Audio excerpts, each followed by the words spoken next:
The International Jet Ski Boating Association's World Tour has made its way to Lake Havasu for the World Jet Ski Finals. After several stops throughout the United States, the tour comes down to this event, and young Jeff Jacobs has already wrapped up his third World Tour title. Hi, everybody. I'm Mike Chamberlain. Welcome to Lake Havasu City, Arizona. Throughout the day, we will definitely keep our eye on this young man, Jeff Jacobs, even though he's already put the World Tour for the third time under his young belt. So the real battle here today is for second place. Now, it's a log jam, and running for second place are Victor Sheldon. He's a rookie on the tour. Not to mention Harry Gocher out of Las Vegas, Nevada. Former world champion David Flash Gordon and Chris the Fish Fischetti from Redondo Beach, California. The real race here today is for second place, so sit back and enjoy some of the best jet skiers in the world. Course racing, freestyle, women's pro, and ramp jumping, not to mention a swimsuit competition coming at you from the IJSBA World Jet Ski Finals at Lake Havasu City, Arizona.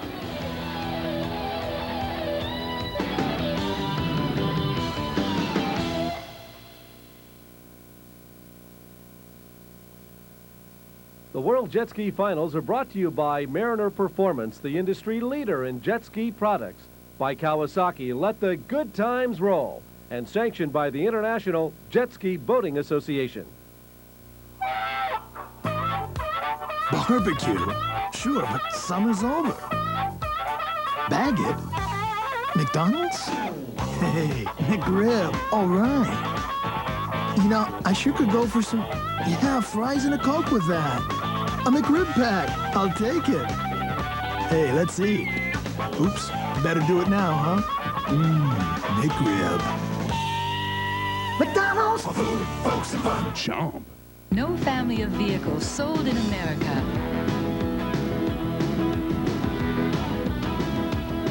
goes farther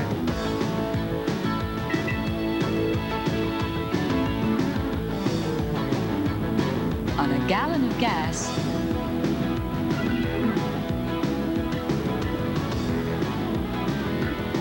than Suzuki. Suzuki. Everyday vehicles that aren't. Nothing beats a buzz.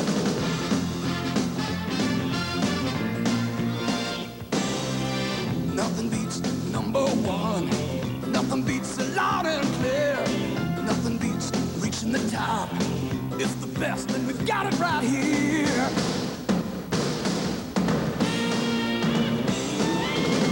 Nothing beats the USA. Nothing beats what we've got here. Nothing beats clean, crisp, cold. Nothing beats the king of beers. Budweiser. Yeah, nothing beats the burger. Nothing beats the king, yeah, nothing beats a Budweiser. Nothing beats the bud, yeah. Oh, while we're here, let's pick up some light bulbs. Get the G soft whites. Ooh, that's a good idea. Get it? Huh? You're gonna get it if you keep making these ridiculous jokes. Come on. Lighten up. Get it? Huh?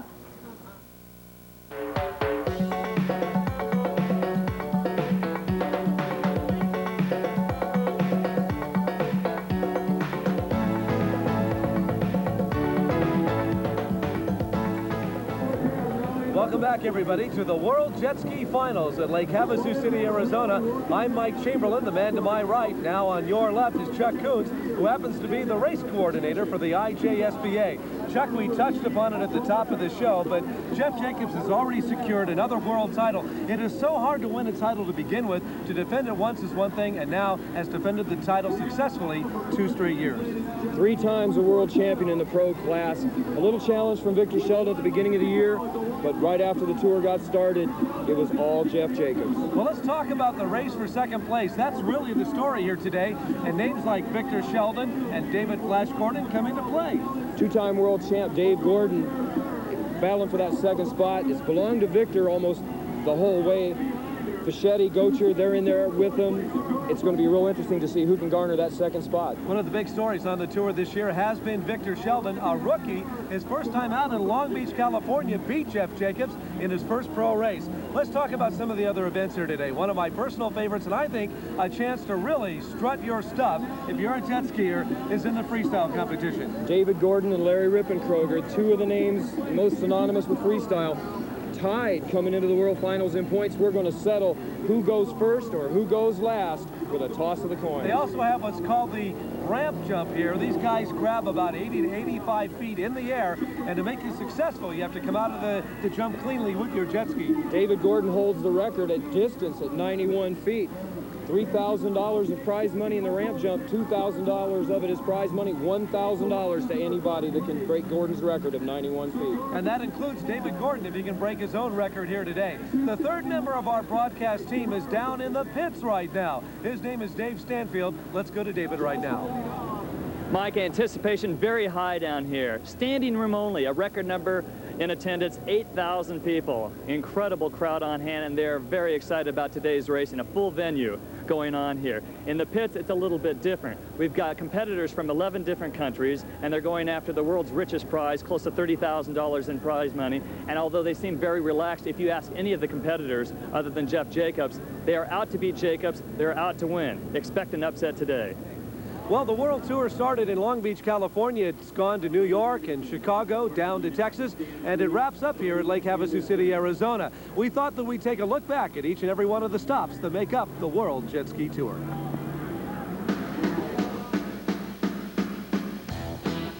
The tour started in Long Beach, California on Memorial Day weekend, and Jeff Jacobs quickly established that he was out to win his third world title.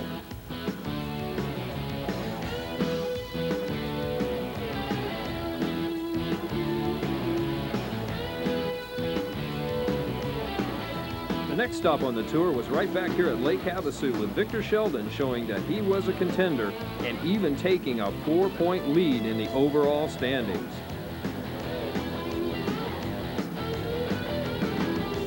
Then the tour moved to the Pacific Ocean, Oceanside, California, and the waves proved themselves a tough competitor.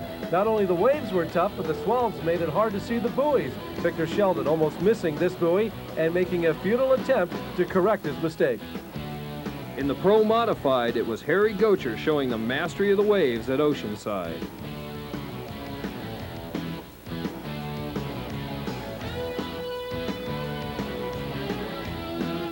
But as the tour moved east to Florida, Jacobs had regained a points lead that he would not relinquish again all year, in spite of strong showings from both Sheldon and David Gordon.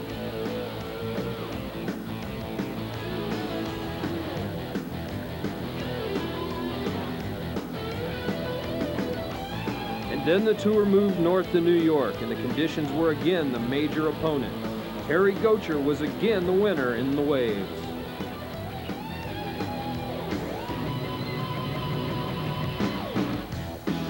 Chicago shaped up as another classic Jacobs against Sheldon duel, with Jacobs pressing on the outside, going wide at the buoy, trying to slide back inside, almost taking out Sheldon in the process. By the time the tour moved to West Virginia, it was Jacobs extending his lead and showing his World Championship style. And after Austin, Jacobs had put together an almost insurmountable lead.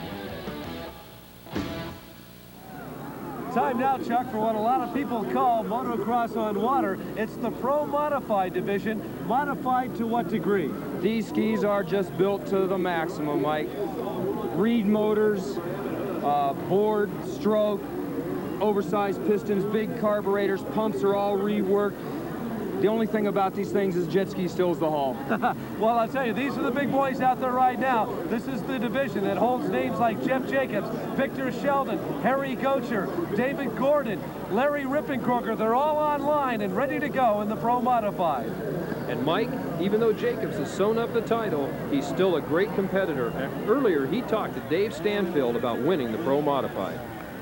I'm here to win just as much, you know, title or not. I'm here to win just as much as any other racer. And clinching the title yesterday in the slalom was kind of nice. You know, I can let it all hang out, and I don't have to worry about a thing today. But but I want to win just as much as anybody else out here today in all the events. Online, the Pro Modified division. You see each racer with a holder. And Chuck, what's the job of the holder right now? His job is to keep that jet ski in place behind the rubber band and to watch the band know when to let it go, like right now, Mike. They're off and running. They're trying to get to the hole shot. And look at the guy come from the outside. Is that Gocher that came from way down the line? As we look at the marshmallow, that's what they call turn number 1. And they clear the far side of the course. Dave the Flash Gordon got that hole shot, Mike, and he's got the lead.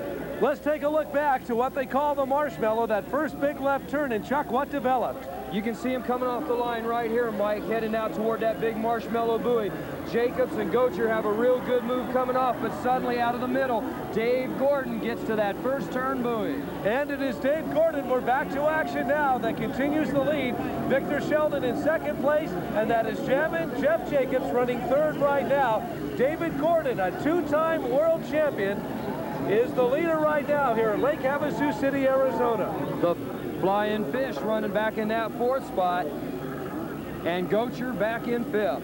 He's being challenged right now by I'm referring to David Flash Gordon, being chased right now by Victor Sheldon, 22 years of age, from Escondido, California, but it is Gordon who is opening up an unbelievable lead in the first lap and a half as he works the far left side of the course right now.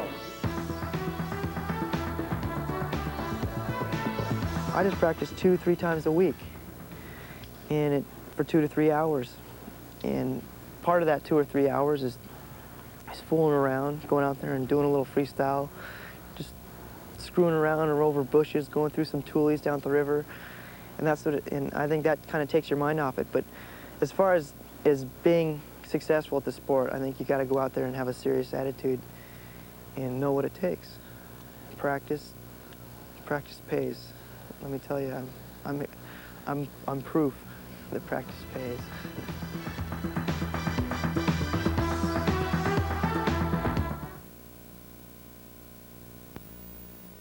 Do you know how far you've walked today? Do you know how far you've run? What was your average speed? How many calories have you burned? Now there's a sports watch that can tell you all this and more. Introducing the revolutionary new Sportsmate watch. Sportsmate is a brand new fitness instrument you wear conveniently on your wrist. It's the perfect way to keep your fitness or weight loss program on track. Here's why. First, Sportsmate uses a tiny electronic motion sensor to precisely count each step while walking or running. Second, at the heart of Sportsmate is a specially designed microchip that converts steps into miles, reports speed in miles per hour, and computes the number of calories you've burned. Sportsmate also gives you a 24-hour alarm, 1/100-second stopwatch, an audio pacer, a countdown timer, and more. Sportsmate, the computer sports watch developed for total fitness. Order your Sportsmate today. To order a Sportsmate watch using your credit card, call 1-800-253-1000 or send check or money order for $39.95 plus $4 shipping and handling to Sportsmate, Department G, Box 1618, St. Louis, Missouri, 63011. But for fast phone service, call 1-800-253-1000. There, the great Nolan Ryan will demonstrate his pitching technique. The Bic Metal Shaver, because I want to look as good off the mound as on. Before the game, it's Bic Metal. After the game, it's Bic Metal. The Bic Metal Shaver, because even good old boys want to look good. It's a choice of this right-hander, the Bic Metal Shaver. It makes me look good every time out. How's that one? There's something to shout about on ESPN. Hawkins may go all the way. 20, 15, 10, 5. Touchdown.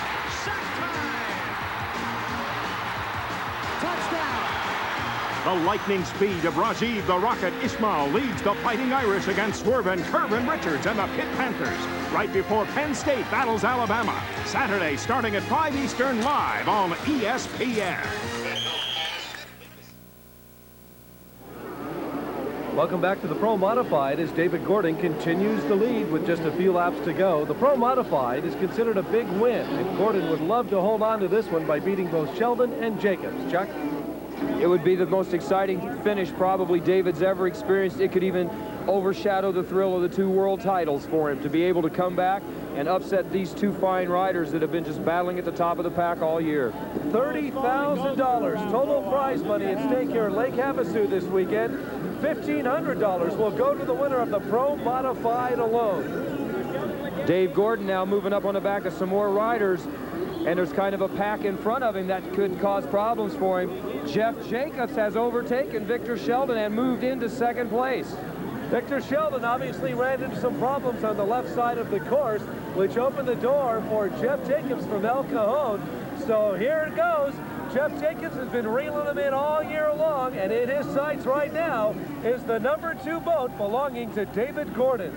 Jeff Jacobs starts to side slip as he comes off the long jump. He has a little trouble with that far right side long jump, Chuck. That's because of the way the water is. It's so shallow right there in front of him that he's getting the bounce back from the bottom. He's having a little trouble reading it as he comes up on it. Plus, when David goes over it, he's actually making the log jump move. So Jeff's having a little trouble timing the movement of the log jump on the water. The World Tour started in Long Beach, California, moved on to New York, Chicago, Texas, and today, the final stop on the World Tour here at Lake Havasu City, Arizona.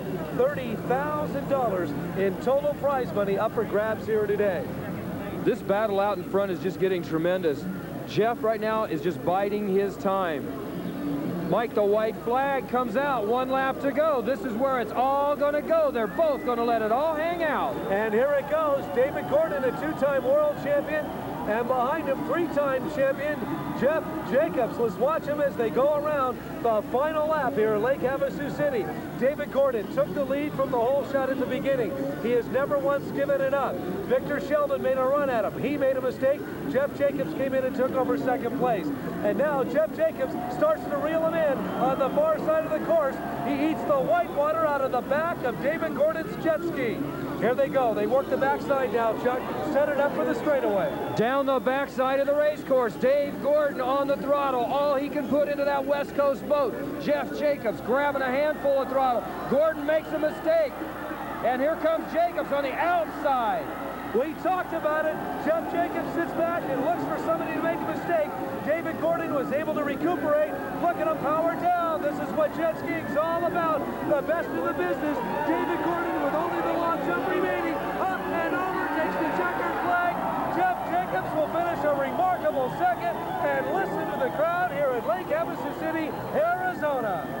David the Flash Gordon, the 2-time world champion, holding off jamming Jeff Jacobs and taking the Pro Modified World Finals title. Chuck, let's take a look back to the left side of the course where David Gordon momentarily stalled, went down in the water, and it allowed Jeff Jacobs to catch up to him. Let's take a look at this. Coming down the back side of the race course, we see David Gordon's nose of his jet ski catch a wake or a ripple in the water. It acts as a brake and slows that jet ski down. He gets it recovered back on the gas, but powering on the outside. Jeff Jacobs moves right alongside him, but Dave Gordon has the inside line on the buoy and is able to pull away from Jeff, keeping him outside on that big sweep. And the bottom line was that David Gordon took it on to the checkered flag and wins 1989, Lake Havasu City, Arizona. Congratulations going to David Flash Gordon. 2 world championships, but this a world finals. This has got to mean a lot. Yeah, it does mean a lot. Just, man, all my sponsors all year long have been supporting me 100%, and it just means a lot to be able to go out there and show them that all their efforts were not in vain. The final key to this win and what it means to you? I'm not really sure right now. I just want to savor the win and you know, basically just enjoy the day. Congratulations, Flash. Thanks a lot. David Gordon winning the finals here, the Pro Modified at the World Finals Championship. Chuck, the women's division of the pro circuit this year has been very exciting. A couple of names come to mind. One is Brenda Burns, who is a defending world champion, and an 18-year-old rookie who goes by the name of Christy Carlson has lit up the circuit this year. They call her the blonde bombshell, Mike, and she's literally exploded in the women's class this year. Last year at the World Finals, a novice, she didn't even qualify for the final. We created an expert class this year. She skipped the expert class, went right to the pros, and the very, very first race served notice to Brenda and Karen. I'm here and I'm real, winning the race, winning almost every race on the entire tour, and she is the 1989 women's champion. One of the newer classes of racing in jet ski racing right now is called the X2. For those of you at home, it's actually a 2-seater. I'm sure you've seen them up and down the recreational waterways of America, but it's in all basic form a 2-seat jet ski. It's 2-seat, but for racing, only one guy rides it, Mike. Sheldon Messick 2 years ago brought out a modified X2, and everyone laughed at him. Told him it had never worked. Today, it's probably one of the most popular classes in jet ski racing. Charlie Williamson, defending his title this year successfully, it looks like, has really brought the sport a long way. And Chuck, something else that helps make the sport are all the classes that make up the IJSBA. It appears to me there's something for everybody. There's all kinds of skill levels, Mike, from novice, expert to pro, for the men, for the women, and for the different types of craft that Kawasaki manufactures, the X2s, the regular jet skis, all the classes it takes. All ages too, huh? All ages, from 14, which is the beginning, right on up into the 70, 71-year-old, the oldest competitor I know of down in Florida.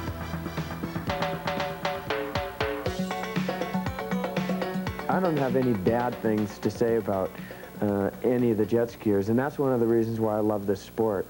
There may be races, individual races, where you get a little heated at some of your competitors, but I think it blows over pretty quickly. And one of the things I've always loved about the sport of jet skiing and jet ski racing is that the people that it attracts are just a great group of people, clean-cut, hard-working athletes that put a lot of time and effort into their sport.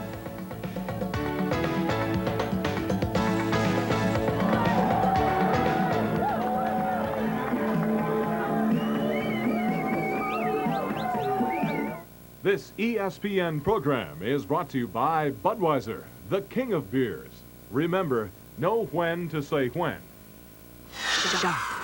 If you could reach into your TV, take the picture, and put it anywhere you want, you would discover the miracle of liquid crystal entertainment, the miracle of Sharp Vision.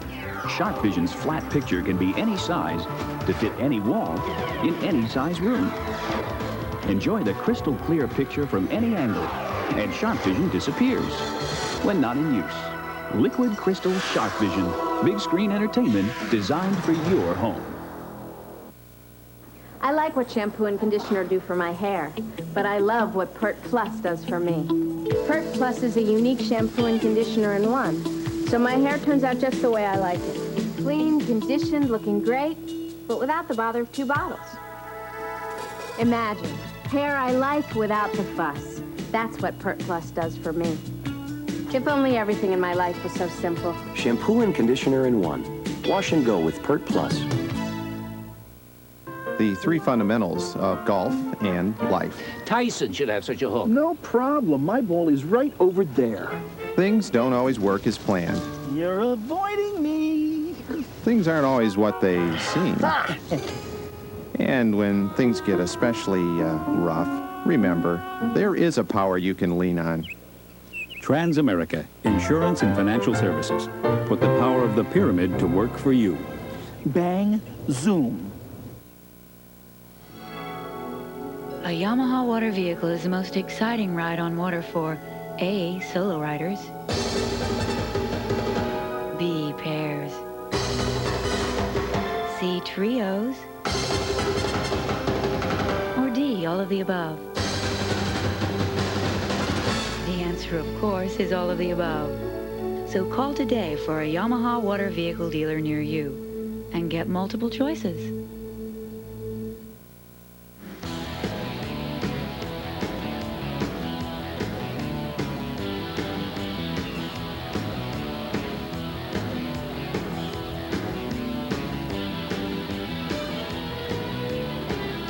Chuck, it's time to amp up for my favorite part of the afternoon. It's the freestyle competition, a time for self-expression, personality. There are no rules when it comes to freestyle. Freestyle is the wide open part, Mike. Larry Rippenkroger referred to it last year as just showing off, and that's what these guys do. The top of the leaderboard is Rippenkroger and Gordon, tied in points coming into the World Finals this year. One of those gentlemen is going to leave here today as the Pro Freestyle World Champion. Don't forget about Scott Watkins. He won't be the world champion, but he has won numerous stops on the tour this year. 4 in a row, Mike. The final 4 stops on the tour. Scott has won those. You've got to count him as a threat. And don't forget, should David Gordon win here today, it would be his 5th world title. Let's turn our attention to the waters off the shores of Lake Havasu City, Arizona. Let's start off with highlights from earlier competition. Chris Fischetti, one of the flashier riders on the tour, doesn't compete in every freestyle event on the tour, getting a score of 43.8 out of a possible 50. Then there was Richard Carr, a polished freestyler, finished 7th overall on the tour, receiving 44 points for his performance here at Havasu City today. Scott Watkins, as I mentioned, won the last 4 stops on the tour, finishes 4th overall this year, and Scott with a good score of 46.1 here at the finals. But the man with the score to beat today is Chris Crash Williams. Chris at the head of the pack with a score of 47.7, Chuck. Larry and David will need an almost perfect score to beat Crash Williams, but if anyone is capable of the top score, it's the Flash and the Ripper.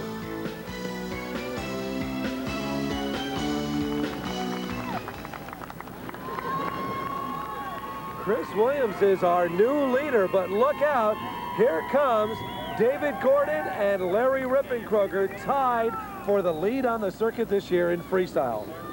Larry Rippenkroger, the 1982 freestyle champion, and David Gordon has been the champion for the past 4 years. And here he is underway. David Gordon goes into a fast 360 into a vertical tail hold and a 360 and then a 360 body spin underneath that handle pole. 4 times, you're looking at a 4-time freestyle champion.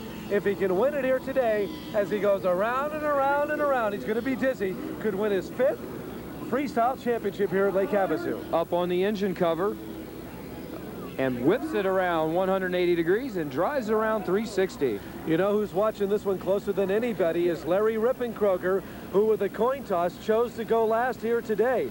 All right, he's up, one leg up on the hood cover, the other back in the tray. Great balance. Driving the ski with 1 foot and then does a 360 pirouette in the tray. Right in front of the judges, sends some white water behind him. Stalls the ski, rolling it over on its side, Mike. Oh, he's doing the barrel roll. Look at this, no throttle at all this time. He'll let go. Will he stand up on the side? He lets go.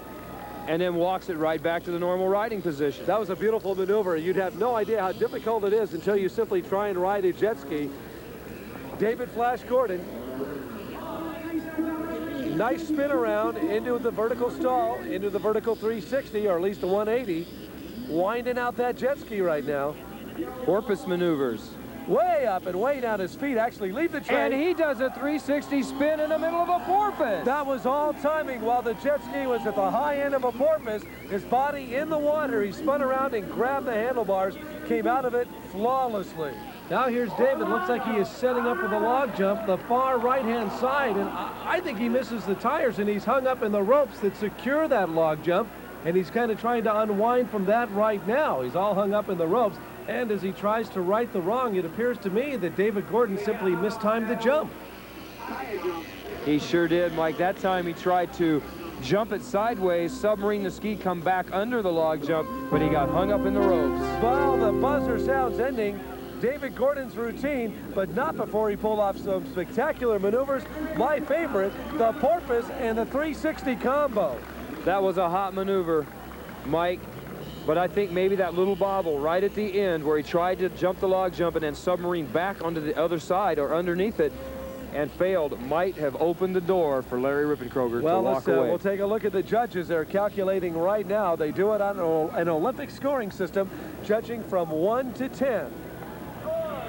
Here they come. Dave scores all 9 pluses for a total of 47.2. The Ripper has to do better to beat Chris Williams and become the world champion. Well, the man we're talking about, and he is way down the shoreline now, putting his thoughts together for his 2-minute routine. Larry the Ripper Rippenkroger from Sacramento, California. It's been a hotbed for jet skiers in the past few years. He, of course, is one of the most famous. Probably the leader of the Northern California gang, Mike. And a little side story, this is Larry Rippenkroger's last year on the entire tour. He might make some selected races next year, but as an active full-time jet ski competitor, this is Larry Rippenkroger's final competition. He has been a great spokesman for the sport. He is truly a great athlete. His build will show you. Look at the upper arms on this guy. Larry Rippenkroger, in his early 30s, has decided to retire from pro jet skiing. He'll still be involved with the sport. You got to believe that. He'll still make races, but just not on a full-time basis next year. He's in demand. He travels the world putting on exhibitions. He's a test pilot. He tests jet skis for different companies. and he's just a very much sought-after young man. In his early 30s, one-handed. Oh, look at that, a one-handed tail hold. Beautiful maneuver. That is so hard to do with the one hand. His left hand went up in the air. Then Ripper takes off back across the water, goes for a high Bronco maneuver, pulls this one off beautifully as he heads back down in front of the judges. And here's a guy, by the way, Chuck, that says he will retire at the end of the year. He's a former world champion. He'll be missed by many on the circuit. Rippenkroger comes back around right now, drives up next to that second jet ski, puts his foot in the tray, drives the jet ski away. The first rider to ever perform this trick several years ago, bringing it back out of the bag of the tricks here at the World Finals. Broncos it into a submarine and pulls it out. The other jet ski just floating out in the water right now. Looks over his left shoulder. He's always got one big finale. He may even try and jump that jet ski before it's over. Look at this, Mike. A barrel roll. In the tray. He never left the tray. Shows some of the body strength that Larry really has down to the final minute of his routine. Watch this one, Mike. He's sizing up that other jet ski. Oh, here's the maneuver that Gordon tried. Oh, and he comes And Larry out. pulls it off. He side-slipped the log jump, buried the nose, submarined it, and slowly edged it out the other side. That had to be one of the, that's the one they tried to do all day, Chuck. He's been the only one successful. Now Larry really lines up that second jet ski, goes for the submarine. Oh, doesn't get it, Mike. Oh, that could be very costly, but you've got to admire the man's courage. He'll use any toy in the water, and that time he tried to use the jet ski, and I'm not so sure that he pulled it off successfully, as Larry even came out with a smile on his face. Now he's building up the speed. He's going to bulldog it this time, Chuck. Bulldogs into a rollover.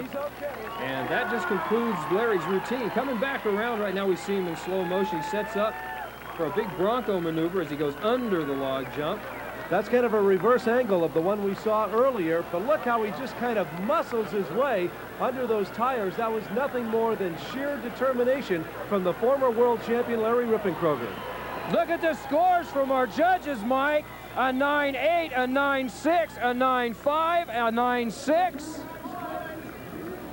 Just an outstanding routine for Larry Rippenkroger. And a 9.2. That's going to make it real tough at the top. Oh, it's going to be tough. We're going to have to calculate all these scores. And while we're doing so, let's take a break. We'll be back to the World Jet Ski Finals in Lake Havasu in a moment. You got to be committed. You got to give it 100%, you know, not, you know, get good support, train, ride, you know, and if you want it bad enough, you can have it, you know. It's all in your heart.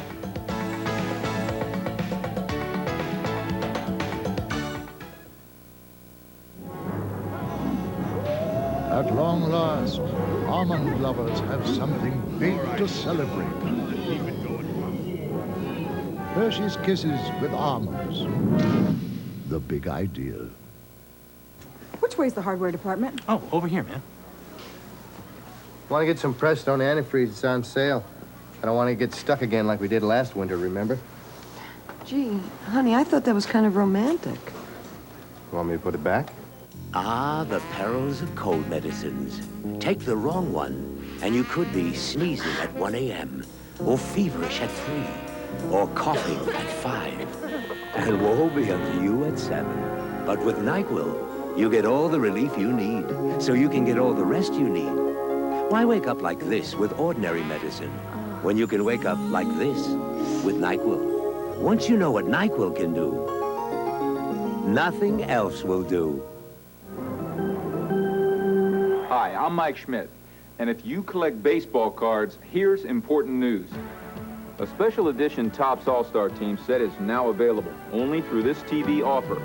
This exclusive collector's set includes 66 cards, not available anywhere else, all printed on premium glossy card stock. Each player in the collection was handpicked by the experts at Topps as a representative of baseball at its finest. Call the number on your screen now to get your special 1990 All-Star set before supplies run out, including superstars like Jose Canseco, Bo Jackson, Will Clark, Don Mattingly, and Nolan Ryan. And at $19.95 plus $1.95 shipping and handling a set, Topps baseball cards make wonderful Christmas gifts, so order several. Call 1-800-242-4500. That's 1-800-242-4500 now. Supplies are limited, so call now. Planning. Where'd I get the capital to start this business with my daughter? By investing for the long haul. And forget full commission brokers. I called Charles Schwab. Munis, mutual funds, blue chips, and I saved plenty with Schwab's low commissions. Every day I tell my daughter, think long term. Make your own decisions. Be your own man. Choices. Dad's conservative, and that's okay, but I'm after high return. At Schwab, I can be aggressive. I just bought some high-growth mutual funds and an undervalued stock I know will take off, all by computer and at Schwab's low commissions. Dad says, plan ahead, get there first. Maybe that's why my name's on the door first. For a free Schwab Fact Kit, call toll-free 800-322-3700. That's 800-322-3700. We give you more ways to succeed. The stakes are high when top candidates roll for Bowler of the Year honors. The Lady Ebonite Classic, Thursday night at 10 Eastern on ESPN.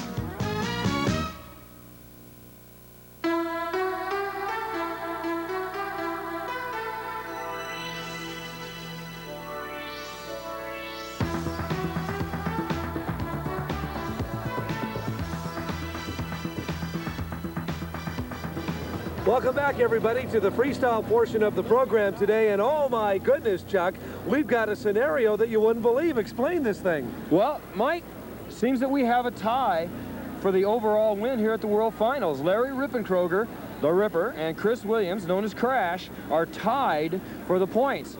That means Rippenkroger now has probably won the overall title for the World Championship, but here for the World Finals, we got a tie, and that's going to mean a 1-minute ski-off between these two competitors. Kind of like sudden death overtime, if you will, ladies and gentlemen. In this case, it looks like Williams was the Ripper and Rippenkroger was the crasher on this one. When he crashed into that second jet ski, do you think he has time to go get a volunteer to give him another jet ski in this 1-minute ski-off? Would you volunteer to loan Larry a ski?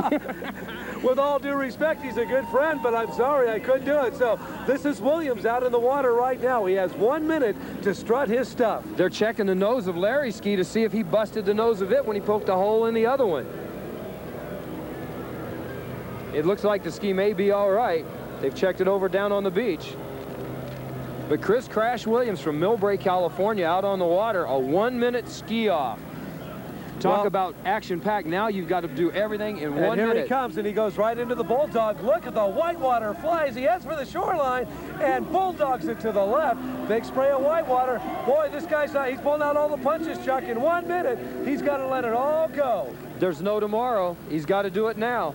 Ties with Larry Rippenkroger, which forces a ski-off here at Lake Havasu City, Arizona. He's now down to about the final 30 seconds. What's he going to do? In front of the judges, Broncos it into a submarine. And brings it out 180. And into a saw. He's pulling off every imaginable maneuver. Less than 15 seconds. Into a 360 tailspin. Larry Rippenkroger on the shore looks a little perplexed. His boat may have a hole in it, and he crashed a hole into Roscoe, so... Oh, and he goes into a backflip dismount. What an ending for the routine for the Crash, Chris Williams. Larry Rippenkroger may have to go out and do a one-ski finale here. He's talking it over right now with some of the people on the shoreline. What does he do? He's getting a new game plan together. Yep, he's down there discussing it with his mechanic, Roscoe, whose hull now has a hole in it. And the other freestyle competitor, Chip Gillum. Scores from our judges look pretty good, Mike. That's going to be tough to beat. A 9.5, a 9.7, a 9.7, a 9.8, and a 9.6. Great scores for Chris Crash. Chris Williams with a score of 48.3. That is now the score to beat. But let's take another look, Chuck, at Larry's attempted submarine under that jet ski. Well, you can see where he set up for it, Mike, but this nose of the ski just did not go down in the water. Right here, he gets the high hop, but the ski skips. It doesn't sink. He rams the side of the ski, pops a nice big hole right below the bond line. Well, there'll be some glassing going on this. By glassing, they mean the fiberglass they work with. They'll get a repair kit out and fix that. Larry, we should clarify, has already wrapped up the world title. At stake here is the event title. This will be Larry's second World Freestyle Championship that he's won here this weekend, but he would still like to win the overall title here at Lake Havasu this weekend. All right, the Ripper from Sacramento, California. You heard Chuck say earlier, this will be his last full year on the tour. He's retiring at the end of 1989. Look at that one-handed bring around into a small stall. He's got a game plan here. He's got a trick up his sleeve. Something's going to happen. He's got to do something extraordinary. Whips it 180 in the air, lands it out on the tail. Not only in the air, but got about 6 feet in the air, which reminds me, you'll still see the ramp jump come up a little bit later on. Roscoe slowly working that jet ski out into the competition area. Great submarine, got good air going into it. Big submarine, got deep. Okay, here it is. He's down to about 20 seconds. I think he tried to do it earlier. Here comes, is he going to submarine and go into? Well, first of all, down to his knees. Rolls the jet ski, 15 seconds to go. Larry staring at that jet ski. He better make the maneuver quick if he's going to use that second ski. He's going to run out of time, Chuck. Time ticking down. Joe Lizet holding the red flag high in the air. Submarines, oh! I'll tell you what went wrong here. Larry Rippenkroger simply mistimed that submarine. He got the nose of the jet ski up in the air too early, and by that time you can see where it came to rest. And now the current and the reigning world freestyle champion kind of laughing and giggling about it, figuring it's too late to do anything now. The log jump takes its toll again. And is he a crowd favorite, Mike? Oh, they love him. They love him all over the world. Larry takes the drive down toward the tires, and he goes to do the submarine, but he has the same problem he did when he tried to submarine the jet ski. The ski stays flat, doesn't nose over into the water, and he ends up impaling himself on the jump. Score for Larry Rippenkroger, a 47.6. But Chuck, Larry is the overall freestyle world champion for the second time, but Chris Williams wins today here at Lake Havasu. Let's go down to Dave Stanfield. Congratulations going to Chris Crash Williams. Chris, first of all, crash, no crashing out there. Great routine. 2 minutes you pulled off every move? Not every move, but I felt really confident today. Being the water, it's a little flatter than last year. So I'm really happy, real happy with the win. Now, a lot of the focus wasn't on you because you weren't going over for the overall world title. That might have helped today? Well, it was between me and Scott for third, so I knew I wanted to hold on to that spot since I held it all season.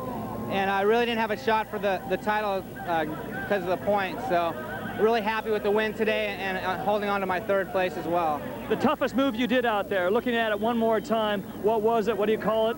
It had to have been the aerial nosedive that I did going into the submarine, which worked out pretty well. The crowd loved it. Congratulations. Thank you very much. Chris Crash Williams, the World Finals champion here in freestyle.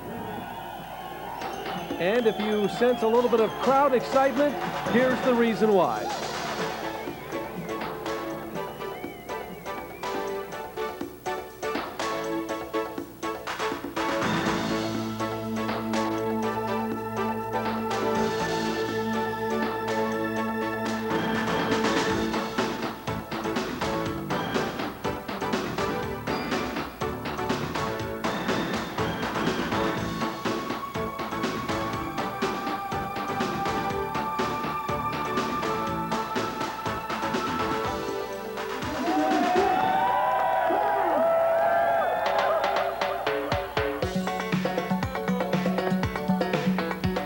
Finals is the biggest prestigious race there is in the world of jet skiing, and there's so many elements that come into play there. I mean, you've got a lot of pressure on you with all the people there and the TV and everything else, and if you ever want to have a good showing, that's where you want to do it, that's for sure.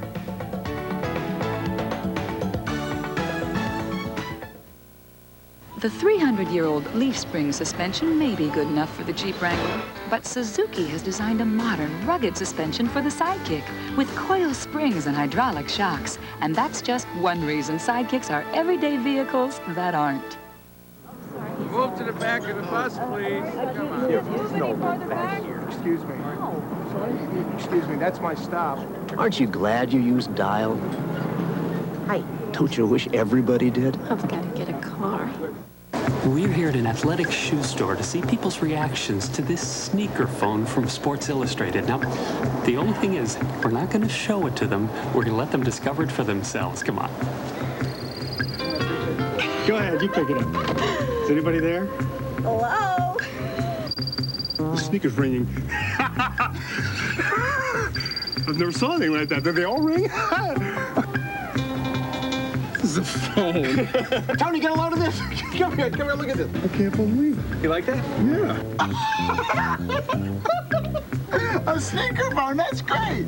Sports Illustrated presents the Sneaker Phone. It's yours free with your paid subscription to SI. Hello, Chief. This is Clark. Oh, honey.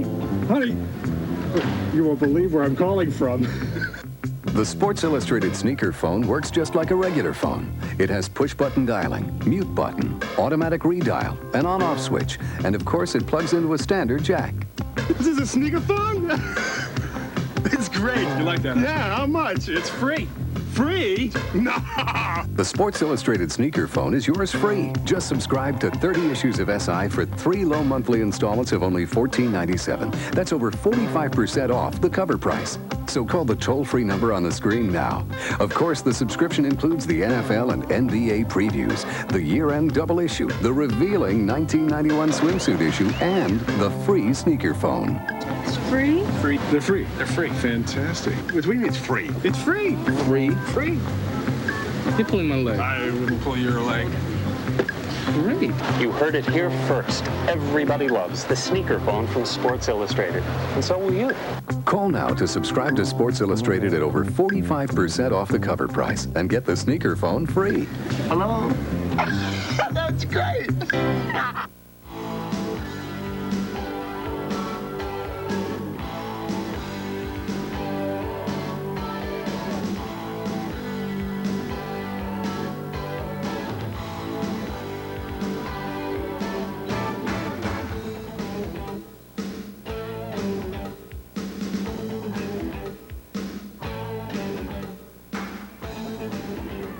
What goes 45 miles an hour and travels 80 to 90 feet in the air? It's a jet ski off the ramp here at Lake Havasu City, Arizona. This really ignites the people on the beach. This has got to be just the highlight of the whole weekend, Mike. Flying a 250-pound jet ski off a 6-foot-tall water ski ramp, 91 feet, the world record, and it's held by Dave the Flash Gordon. $3,000 in prize money, $2,000 of it going to the competitors in the ramp jump, and $1,000 to the man that can break 91 feet and take home a new world record. Now this is David Gordon on his practice jump earlier today at 58 feet. This is obviously a sport that takes a lot of skill, and we talked to David about how you take on the ramp. How you survive it is you basically, I'm tempted to just close my eyes and go over it, but I don't do that. You just try and hit the ramp as straight as possible. It scares me to death. It's like riding up against a brick wall. I mean, when you're approaching this thing at 50 miles an hour, now I notice they have it painted yellow and blue, so it doesn't look quite as much like a brick wall as it did in years past, but they used to have it painted red, and it's like, what am I doing? You know, driving against this wall, this is crazy. But you just want to hit it as straight as possible so that you don't end up exiting the ramp sideways.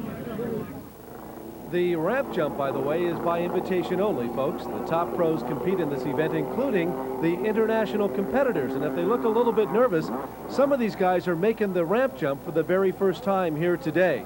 But this is going to be the practice jump of Minuku Kanamori, the Japanese national champion. Mike, let's take a look at the replay of Minuku's first ever try at going over the ramp jump. He got a great run, went a little sideways.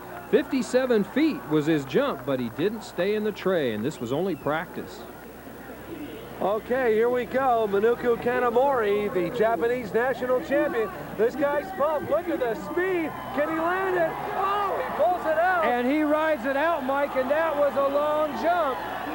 Remember, $1,000 to the man that breaks the record, 91 feet. It's held by David Flash Gordon, and we'll await the word on how far this was. But let's take a look at it again, Chuck, as he set up great acceleration. He bends his knees. They are his only shock absorbers at that point. And as he hit the top of the ramp, what happened? Oh, look at this, Mike. He comes down, makes the run off the top of the ramp. The ski stays smooth and flat in the water. He's got the proper positioning, hits the water, and rides it out. What a fantastic. He could be our top gun here today. Let's see how far it was. Well, it turns out, Chuck, it was only 59 feet, far short of the 91-foot world record by David Gordon, but it looked like he was really flying to me. That can show you, Mike, just how far 91 feet is. Okay, in the water right now from Australia, Todd Ross. He's jumped some waves in Australia, and it is a safe jump, although a short one, and finally lost control. Red flag, no good. No good, Mike. The feet come out of the tray. Todd gets a good clean run at the jump. Up and over the ramp he goes, but he backed off the throttle just before he got there. That's going to slow his momentum down. And then as he hits the water, the ski just turns sideways. Here comes Art Chambers. We'll see if he can improve on that 50-foot record here today so far. Oh, I can't believe he pulled that one out, Chuck. He got way back on the tail of that thing. Tail of that ski sunk way deep in the air, and that's where the impact was on the water, but he seemed to have rode it out in good fashion. Here comes Larry Rippenkroger from Sacramento, California. The man to beat so far was the first jumper, Minoko Kanamori. Here's Larry, had a poor showing last year. Oh, he's got it flying. There we talk about dynamics and aerodynamics. He had the ski perfectly level that time, Chuck. That was a good jump. The distance is what's going to be important, but he kept the ski flat so it just sails through the air and just drops out nice and clean, hits the water. Larry rides it out, makes it look like no problems. Well, the jump by Larry Rippenkroger, good for 52 feet. That ties him with Art Chambers for second place. And Chuck, as Chris Fischetti makes his way to the entryway, talk about the criteria. How do they actually judge the distance on this? It's done by triangulation, Mike. We have three plotters or three spotters down on the beach that triangulate the landing point. It sends the information, degrees are sent to the plotting table. The plotting table plots it all out, and that determines the distance. And it's set up by the American Water Ski Association, who record championship jumps for water skis. Chris Fischetti jumps waves in California. No, get away from the jet ski. Broke the handle pole, Mike. It came right off the handlebars, came right off the jet ski. And there's a good case. His hand goes up, and he is a lucky young jumper today here, I'll tell you that. We talked about it earlier. Get away from the ski when it goes sideways. He tried to ride it out. Chuck, take a look at this again. Oh, this is just incredible. He gets a good clean run at the ramp. He's really moving good. Up the ramp he goes, but as he hits the top of the ramp, the ski just starts spinning sideways on him. It comes around 180 degrees. Chris hangs on as he hits the water, and you see the handle pole snap. On deck is the world champion, David Flash Gordon. He holds the world record of 91 feet set in 1986 in Florida. And as he makes his way out to the entryway, we'll tell you that Chris Fischetti had a long jump and went 77 feet, Chuck. The bad news is he did not land safely. No, he didn't pull it out, Mike. 77 feet, by far the best jump out here. But I've got to say that it wasn't a wise maneuver to ride that ski out. He should have let go and got away from it. Minoko Kanamori is the leader with 59 feet. We have two tied at 52 feet. Here comes the world champion, David Flash Gordon. Oh, yes! Oh, and the red flag comes out. They rule it an incomplete jump. Let the crowd tell you how they feel about it. They're talking about it, though. The officials are down there talking about it. A couple of them were right next to the ski while he was in the water. You know, it actually looks like he came out safely and lost it after he had completed the jump and was turning around. The rule is, Mike, you have to keep your feet in the tray and ride it out. That's the rule.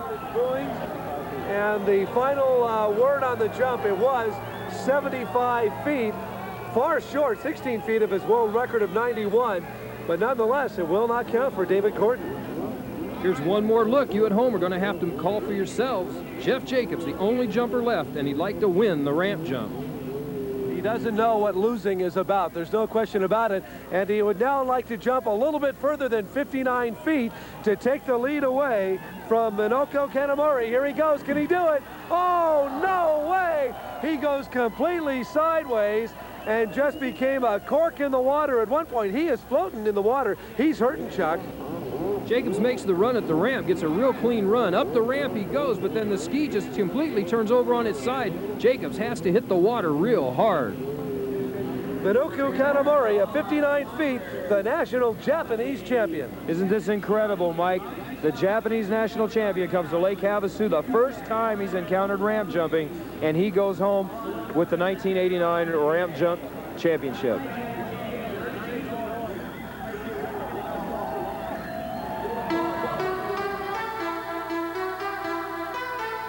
What I liked about the sport is that it's just so safe. You know, jet skiing is just one of the safest sports that there is, you know. To where you're going 50 miles an hour on a jet ski, you're riding wide open, over your head, whammo, you're in the water, and you come up smelling like roses.